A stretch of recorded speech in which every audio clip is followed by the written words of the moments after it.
Hello, I'm David Capelli, and I'm founder of a smart cities firm called Tech Miami Inc. I'm also a World Economic Forum Global Shaper, and I've partnered with Carla Mays on a research project called the Smart Cohort. One of the things that inspires me about CETF is that it's the first of its kind in the country.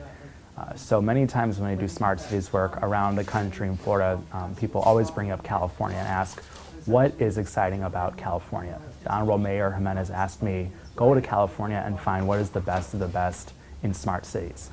And I met Carla at the Global Innovation Summit by T2 Ventures, and it was all about innovation ecosystem building, which is the idea that Sunny practices where you're getting multiple stakeholders at the table and you're looking at equity, different capital stacks, and how all of these components work together to deliver results for the constituents.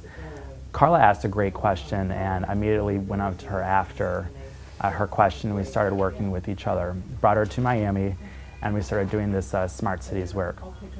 What I learned was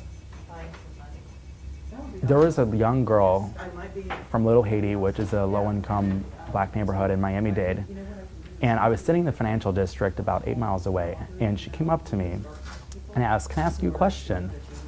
And I go, "Sure, what is it?" She goes, "I'm collecting money for school." And I go, "Oh." I said, "What are you doing for school?" She goes, "I don't have a laptop or a computer or internet access, and I have to do homework.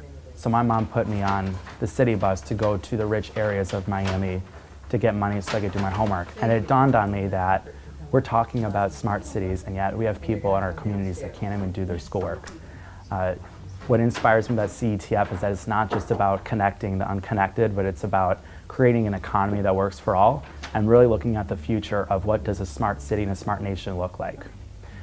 Going into the future, the next iteration of this work is now with this legislative win. It really is looking at how do we not just look at closing the digital divide as a technology solution, but looking at how does this relate to housing, infrastructure, education, economic development, and tying all these components together.